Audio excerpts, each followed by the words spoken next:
Ada yang tahu apa sih peer support? Boleh katakan? Peer support? Dukungan. Ada lagi?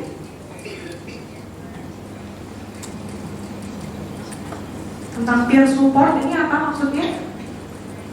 Ada yang punya ide? Dukungan tadi. Apalagi? Peer itu apa? Sebaya. Ada lagi? Dukungan sebaya. Dijadikan satu yang sebaya dan dukungan di dukungan sebaya gitu ya. Oke, next Mbak Ayu. Oke, peer support. Peer ya dapat diartikan sebagai setara, yaitu seorang yang memiliki kesamaan demografis atau aspek sosial. Sedangkan support itu merujuk pada perasaan empati. Tadi ada yang bahas empati dan simpati. Nanti kita akan membahas apa sih bedanya empati dengan simpati ya. Yang mendalam, penyemangat dan pendampingan di mana individu berbagi pengalaman dan menawarkan hubungan timbal balik. Ya. Peer support ini tidak didasarkan dari model psikiatri dan kriteria diagnosis. Jadi sebenarnya teman-teman gak harus paham kriteria diagnosis gitu ya, tetapi menekankan pada memahami situasi satu dengan yang lain dan berempati dengan membagikan pengalaman penderitaan emosional dan psikologis gitu.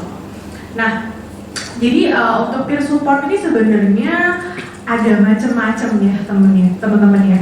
Jadi kalau yang happening di realita gitu ya, peer support ada yang bukan dari kalangan psikologi dan gak masalah gitu ya.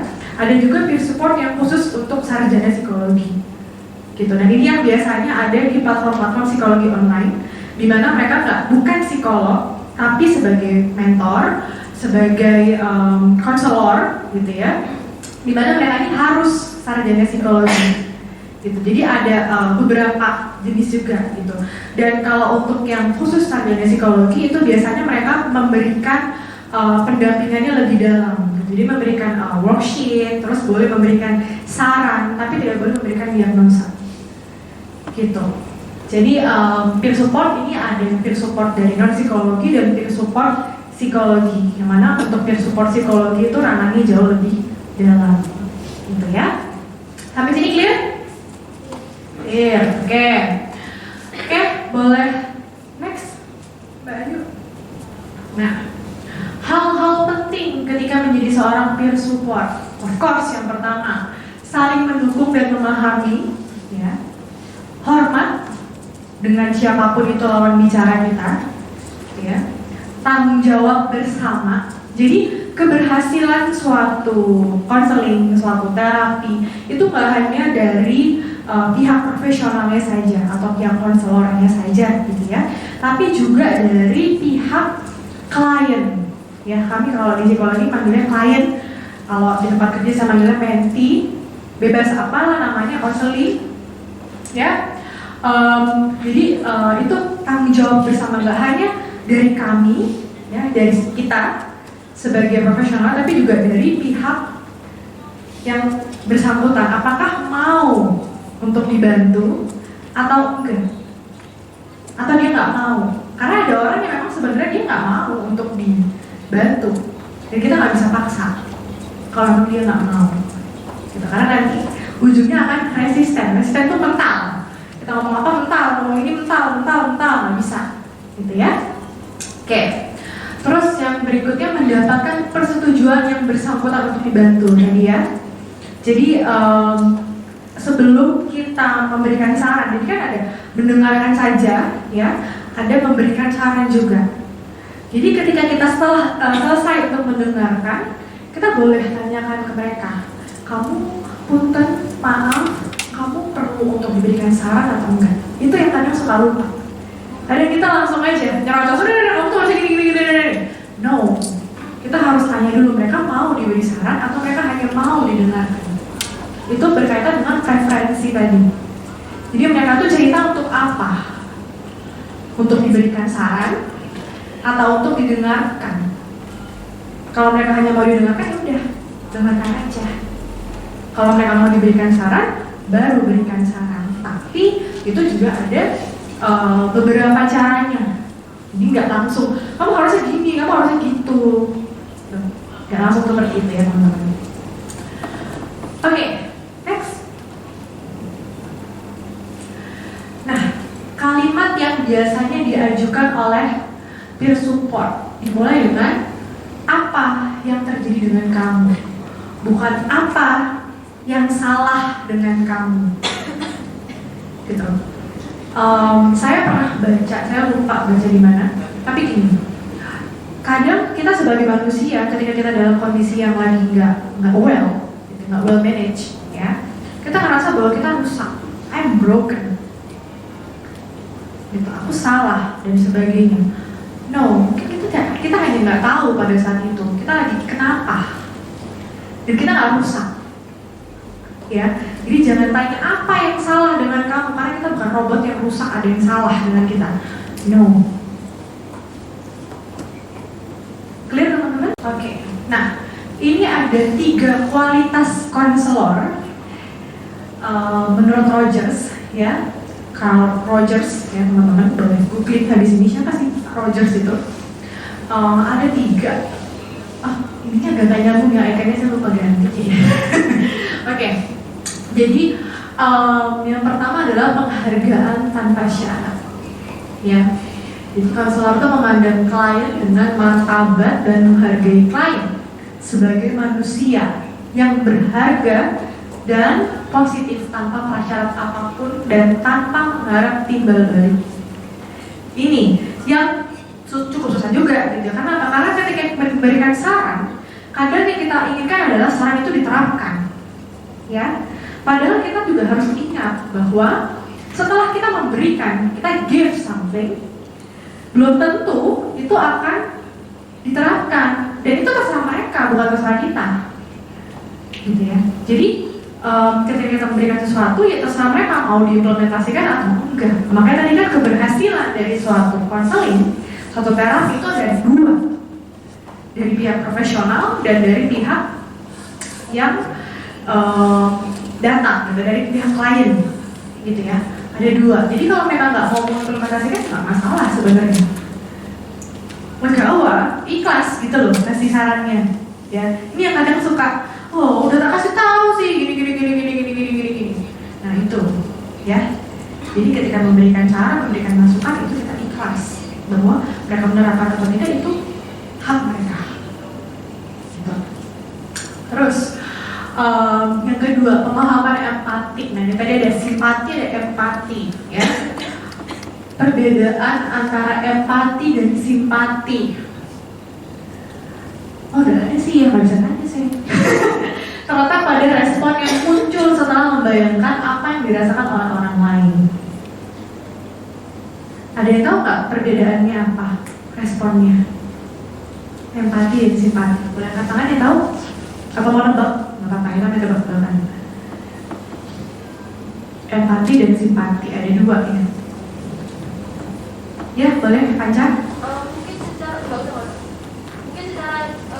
dari besarnya menurut aku, pemahaman aku ya, empati itu respect. Sedangkan kalau simpati itu lebih ke ada rasa kasihan gitu. Tapi mungkin untuk sebenarnya bisa dibenarkan. Sebenarnya bisa dibenarkan, oke. Baik, Panca sebenarnya nggak begitu jauh dari yang Panca bilang tadi ya. Jadi kalau simpati itu kita membayangkan di posisi orang tersebut, tapi kita merasa kasihan dirinya. Kita membayangkan rasanya jadi mereka. Kalau misalnya empati itu lebih deep, ya. Kita seolah-olah menjadi mereka beneran. Tapi yang muncul bukan kasihan, tapi apa yang bisa dilakukan kalau aku jadi mereka. Jadi simpati itu kasihan. Aduh kasihan dia terus apa yang bisa kamu lakukan? Apa yang mau kamu bantu? Itu simpati. Kalau kamu nggak nemu itu. Kalau empati itu sampai di titik aku kayaknya bisa membayangkan ya. Kalau biasanya ya sebagai konselor itu kita tidak boleh bilang aku tahu apa yang kamu rasakan, bukan seperti itu, tapi aku bisa membayangkan. Karena kita nggak pernah tahu apa yang orang lain rasain, ya. Jadi apa yang kita kita pahami berdasarkan gimana aku bisa membayangkan itu, tapi aku nggak tahu rasanya, gitu. Clear gak bedanya empati sama simpati? Ya, jadi kalau simpati itu kasihan, kalau empati itu sampai di titik apa yang bisa aku lakukan, yang bisa membantu dia. Gak cuma kasihan aja, ya. Lebih dalam mana? Lebih dalam empati. Ya teman-teman, clear? Clear. Oke. Keganti Mbak Ayu. Oh, gak apa-apa. Kalau mau duduk di sana tawarin masih ada kok. Oke, berikutnya adalah kehangatan dan ketulusan. Jadi kehangatan merupakan kemampuan untuk didekati dan kesediaan untuk terbuka dengan klien. Jadi, oke, kita sebagai konselor itu perlu untuk energi itu kan mengalir ya. Kalau kita terbuka, ya orang akan senang juga, gitu ya. Hangat, orang akan senang juga. Tapi kalau kita diam, jawab iya. Terus orang anggapnya apa? Ini dengerin apa atau enggak sih? Ini aku nyaman gak ya? Aku bisa gak ya cerita sama dia? Dia mampu gak ya dengerin aku gitu? Jadi biarkan kalian terbuka dulu. Ketika kalian sudah terbuka, kalian sudah oh iya ini begini, iya, oh iya. Nanti kita akan ada di slide berikutnya ya caranya gimana sih gitu kan? Itu otomatis lawan bicara kita akan ikut energinya, akan lebih mudah untuk terbuka, gitu ya. Oke, dan sebenarnya gini teman-teman, tadi yang udah disampaikan oleh Mbak Prami ya, bahwa sebelum kita membantu orang lain, kita juga pertama-tama kita harus sehat mental terlebih dahulu, gitu ya. Jadi identifying emotion, ya, mengidentifikasi emosi, mengidentifikasi kapan aku senang, kapan aku sedih, terus menjaga waktu, manajemen waktu itu juga penting untuk teman-teman zombie terutama ya, karena kan membantu teman-teman yang lain gitu ya. Jadi pastikan diri teman-teman juga sudah sehat dulu nih. Kalau memang pas lagi nggak bisa dan ada teman yang minta tolong, boleh untuk kita asertif juga, di-refer ke teman yang lain. Kayak punten, daripada kita menanggapi tapi kita sendiri lagi nggak well manage, itu akan jauh lebih berbahaya gitu ya. Jadi kalau misalnya teman-teman lagi nggak dalam kondisi yang oke untuk menanggapi gitu, lebih baik aku kasih ke temanku ini, boleh hubungi teman kayak ini ya, mungkin sekarang aku masih ngurusin yang lain gitu. Asertif gitu, karena ketika dipaksain itu of course hasilnya akan nggak maksimal nanti dalam menanggapi bias-bias kognitif ya, itu nanti mungkin bisa jadi materi sendiri ya teman-teman, kayak bias-bias lah itu pasti ada gitu ketika dalam kondisi yang nggak oke ya. Jadi pastikan ketika kalian dalam kondisi yang oke, fisik maupun mental, dan ketika menerima cerita itu juga dalam kondisi yang oke. Kalau lagi nggak oke, asertif bilang nggak bisa, tar dulu ya, besok atau 2 hari lagi bisa nggak, boleh nggak gitu. It's okay ya, kalian bukan pleaser di sini ya, nggak apa-apa, it's okay ya. Nah, ini gimana cara membangun ketulusan dan kehangatan menurut Schulman dan Egan dalam Brunner? Pertama, nilai yang sama, gitu ya. Nilai yang sama, tidak menyalahkan. Kalau misalnya memang klien ini salah, gitu ya, nggak yang langsung kamu tuh salah, kamu harusnya gini. Jadi kita lebih ke arah menggiring dia untuk dia paham nggak sih dia salah. Kita aware dulu, menurut kamu apa yang kamu lakukan ini benar atau enggak. Jadi bukan langsung menjudge bahwa kamu tuh salah, no. Tapi kita coba tanya dulu, menurut kamu apa yang kamu lakukan ini gimana? Buat temanmu ya apa? Oke nggak? Gitu. Jadi sebenarnya kita bukan nggak boleh bilang kalau dia salah, ya, karena kalau memang dia salah kita harus ingatkan, kita harus reminder, tapi dengan cara yang lebih enakan. Jadi nggak yang langsung nggak ketawa, enakan. Untuk saya sempat di Bandung juga beberapa lama, jadi bahasanya nggak campur. Jadi nggak menyalahkan langsung, tapi coba untuk membuat dia aware. dia sadar nggak apa yang dia lakukan. Jadi dia sadar sendiri, bukan kita yang bilang kalau dia salah. Kecuali memang bebal banget ya. Kecuali kalau ada beberapa klien yang seperti itu soalnya.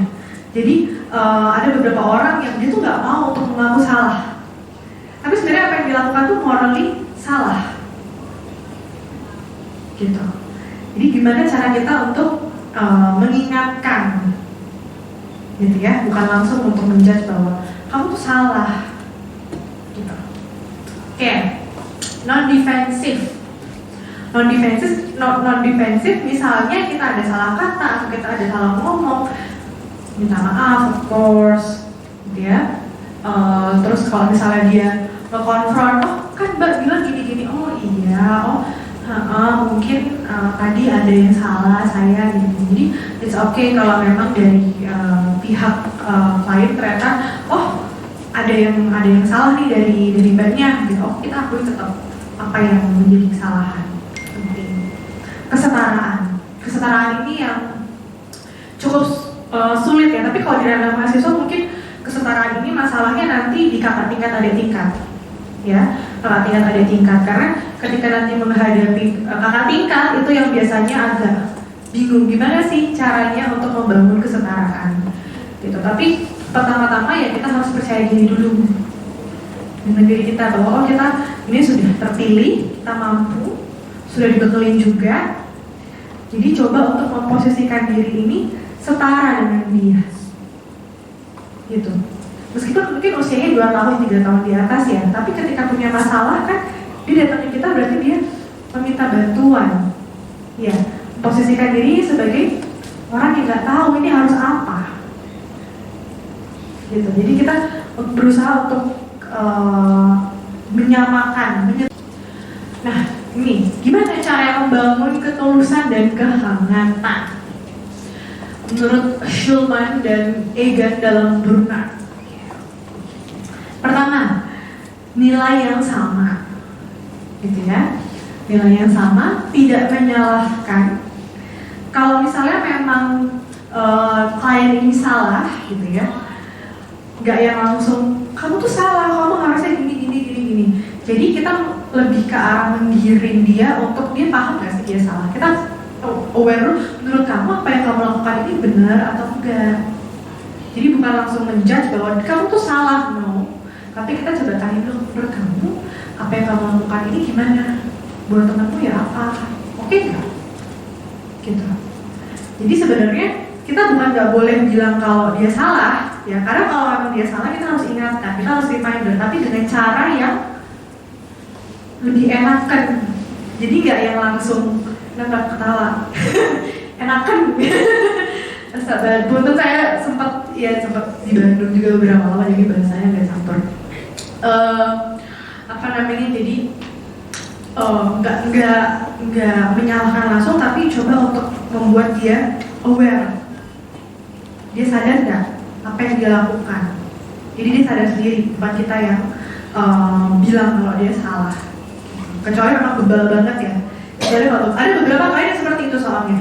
Jadi ada beberapa orang yang dia tuh nggak mau untuk mengaku salah.